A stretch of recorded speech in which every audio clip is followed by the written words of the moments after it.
طالب علم میرے پاس رو رو کر کے آگے کہنے لگے کہ استاد جی، میں نے کہا جی، استاد جی، میں نے کہا جی، استاد جی کیا ہوا ہے؟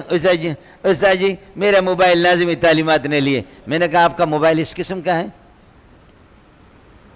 آپ کا موبائل اس قسم کا ہے؟ کہنے لگے نہیں اس قسم کا نہیں ہے۔ میں نے کہا وہ ٹیلی ویژن والا ہے نا، وہ بڑا والا ٹیلی ویژن والا ہے، وہ ٹیلی ویژن والا ہے۔ کہنے لگے کہ ہاں۔ میں نے کہا وہ کیا کہتے واٹس اپ کہتے کیا کہتے touch touch touch what's up, touch touch what's up, تو واٹس اپ اور ٹچ اس قسم کا ہے، ایسے ہے۔ میں نے کہا کہ آپ یہ بتائیں آپ کے والدین سے خیبر پختون میں آپ کے والدین، آپ کی ماں میری ماں ہے، میں ان کی جوتیوں پہ قربان جاؤں۔ آپ کا بوڑھا ابا قرضہ لے لے کر کے آپ کو کراچی میں بھیجا ہے، یقیناً وہ بھی تڑپ رہے ہوں گے کہ کراچی کے حالات صحیح نہیں، ہمارے بچے کا کیا ہوگا۔ وہ آپ کی خیریت چاہ رہے ہیں، آپ کی صحت اور تندرستی کو چاہ رہے ہیں۔ تو آپ یہ بتائیں کہ بوڑھی اماں کو اور بہنوں کو، عاجز بہنوں کو اور بھائیوں کو اور بڈھے ابا کو آپ اس سے اطلاع نہیں کر سکتے کہ ابا جی میں خیریت سے ہوں، دارالعلوم میں، بنور ٹاؤن فاروقیہ میں اور جامع صدیقیہ کے اندر ہوں، آپ اس سے اطلاع نہیں کر سکتے؟ اس سے اطلاع نہیں ہو سکتی؟ کہا کہ اس سے اطلاع ہو سکتی ہے۔ میں نے کہا جب اس سے اطلاع ہو سکتی ہے تو اس لعنت کو لینے کی ضرورت کیا ہے؟ سمجھے؟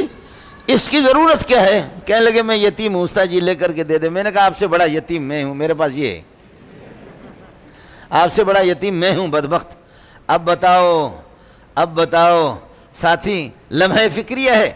اب بتاؤ کون ہے، کیا ہوا، کس کی پھٹکار ہے، کیسے راندے درگار ہو گئے، کیا ہوا، کس کی بدعملی کی وجہ سے، کس نحوست کی وجہ سے اور کون سی کوتاہیوں کی وجہ سے، کس کی بددعا لگ گئی، کیا ہوا۔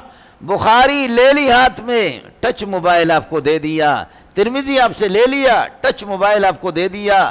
نسائی آپ سے لے لی، ٹچ موبائل دے دیا۔ ابو داؤد آپ سے لے لی، ٹچ موبائل آپ کو دے دیا۔ تفسیر قرآن آپ سے لے لی، ٹچ موبائل آپ کو دے دیا۔ قرآن آپ سے لے لیا، ٹچ موبائل آپ کو دے دیا۔ یہ سارا وقت اللہ آپ کا بھلا کرے وہ ٹچ موبائل۔ میں کئی دفعہ اٹھا ہوں رات کو، اپنے بچوں کی بھی پٹائی، آدھی رات کو وہ بسترے کے اندر وہ بسترے کے اندر ایسے دیکھ رہے ہوتے، اور جیسے دروازے کے کھٹک کی آواز ہوگی تو فوراً موبائل کو کہیں پھینک دیا، تکیے کے نیچے کر دیا کہ ابا جی آ گیا۔ اب تو طلباء کو کیا اصلاح کرو گے، اب تو حضرات اساتذہ کرام وہ بھی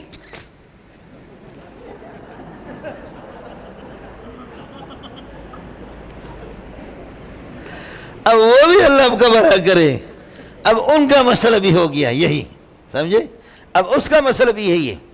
اور پھر یہ ہے کہ اس کو مطالعہ کی ضرورت بھی نہیں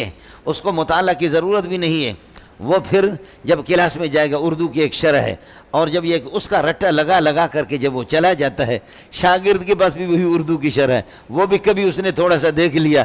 اب وہ یہ ہے کہ استاد جی جو جا رہا ہے اس کا جو اسٹیشن ہے، جس چینل پر وہ گفتگو کر رہا ہے وہ ساری ترتیب وہی ہے۔ طالب علم کہتا ہے یہ الو کا پٹا، اس کے پاس وہی شرح ہے، یہ شرح میرے پاس ہے۔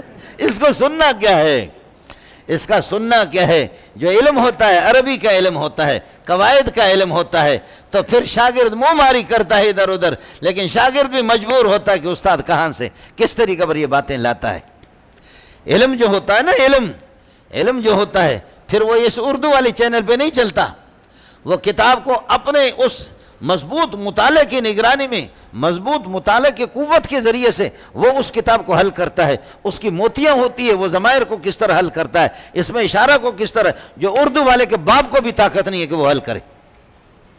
وہ تو خود لکیر کا فقیر ہے، لمبی تقریر تو کرے گا، لیکن وہ اصل چیز یہ کہ وہاں تک وہ پہنچتا نہیں۔ اب شاگرد کہتا ہے کہ جی یہ علم جو حضرت کے پاس ہے، یہ تو ویسے میرے پاس بھی ہے، یہ بازار سے مل جاتا ہے، یہ بازار سے اب اس استاد کی کیا عظمت اس شاگرد کے دل میں رہے گی، کیا عظمت اس کے دل میں رہے گی؟ وہ کیا کہے گا کہ یہ کس قابلیت کے مالک ہے، یہ کون سا قابل آدمی ہے۔